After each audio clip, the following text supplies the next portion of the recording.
ಅಮ್ಮ ಇವತ್ತು credit card ಬಂತು ಕಣಮ್ಮ, 5 ಲಕ್ಷ ಲಿಮಿಟ್ ಇದೆ. ಇನ್ಮೇಲೆ ಏನೇ ಪರ್ಚೇಸ್ ಮಾಡಂಗಿದ್ರು ಅದರಲ್ಲೇ ಮಾಡೋಣ, ಆಯ್ತಾ? ಹ್ಞೂ ಕಣಪ್ಪ, ಆಯ್ತು, ಹುಷಾರಾಗಿ ಯೂಸ್ ಮಾಡು. ಹಾಯ್ ಮಗ, ಏನೋ ನಮ್ಮನೆ ರೋಡ್ ಬಂದ್ಬಿಟ್ಟಿದ್ಯಾ? ನಿಮ್ಮನೆಗೆ ಬರೋಣ ಅಂತಾನೆ ಬರ್ತಾ ಇದೆ ಕಣೋ. ಒಂದು 50,000 ಸಾಲ ಇದ್ರೆ ಕೊಡು ಮಗ. ಫ್ರಿಡ್ಜ್ ಮತ್ತೆ ವಾಷಿಂಗ್ ಮಿಷಿನ್ ತಗೊಳ್ಬೇಕಾಗಿತ್ತು ಮಗ. ನನ್ನ ಹತ್ರ ಅಷ್ಟೊಂದು ದುಡ್ಡೆಲ್ಲ ಇಲ್ಲ ಮಗ. ಒಂದು ಕೆಲಸ ಮಾಡು, ನನ್ನ ಹತ್ರ ಕ್ರೆಡಿಟ್ ಕಾರ್ಡ್ ಇದೆ, ಅದನ್ನ ಕೊಡ್ತೀನಿ, ಯೂಸ್ ಮಾಡ್ಕೋ, ಆಯ್ತಾ? ಕ್ರೆಡಿಟ್ ಕಾರ್ಡ್ ಇದೆಯಾ? ಸರಿ ಕೊಡು ಮಗ. ಆಯ್ತು. ನಿನ್ ಫ್ರೆಂಡ್ಗೆ ಕ್ರೆಡಿಟ್ ಕಾರ್ಡ್ ಕೊಟ್ಟಿದ್ದು ಯಾಕೋ ನಂಗೆ ಸರಿ ಅನಿಸ್ತಿಲ್ಲ ಕಣಪ್ಪ. ಯಾಕಮ್ಮ, ಏನಾಯ್ತು? ಅವನೇನಾರ ಮಿಸ್ಯೂಸ್ ಮಾಡ್ಕೊಂಡ್ರೆ ಸಾಲ ಎಲ್ಲ ನಿನ್ ತಲೆ ಮೇಲೆ ಬರ್ತದೆ ಕಣಪ್ಪ. ಅಮ್ಮ, ನನ್ನ ಫ್ರೆಂಡ್ ಮೇಲೆ ಅನುಮಾನ ಪಡ್ಬೇಡ ಕಣಮ್ಮ, ಅವ್ನು ಹಂಗೆಲ್ಲ ಮಾಡಲ್ಲ, ನೀನು ಸುಮ್ಮನೆ ಇರು.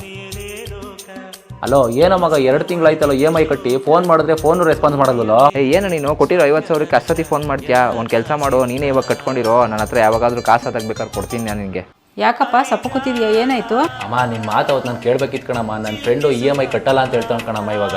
ಅದಕ್ಕೆ ಕಣಪ್ಪ ಹೇಳಿದ್ದೆ ನಿನ್ಗೆ, ಕ್ರೆಡಿಟ್ ಕಾರ್ಡ್ನ ಮತ್ತೆ ಲೋನ್ನ ಯಾರಿಗೂ ಎತ್ಕೊಡ್ಬಾರ್ದು. ಎತ್ಕೊಟ್ರೆ ಜನ ಹಿಂಗೆ ಮೋಸ ಮಾಡ್ತಾರೆ, ನಮ್ಮ ತಲೆ ಮೇಲೆ ಬರೋದು ಕಣಪ್ಪ ಎಲ್ಲ ಮೇಲೆ. ಕರೆಕ್ಟ್ ಕಣಮ್ಮ ನೀನು ಹೇಳಿದ್ದು. ಇನ್ಮೇಲೆ ನಾನು ಬುದ್ಧಿ ಕಲಿತೀನಿ ಕಣಮ್ಮ.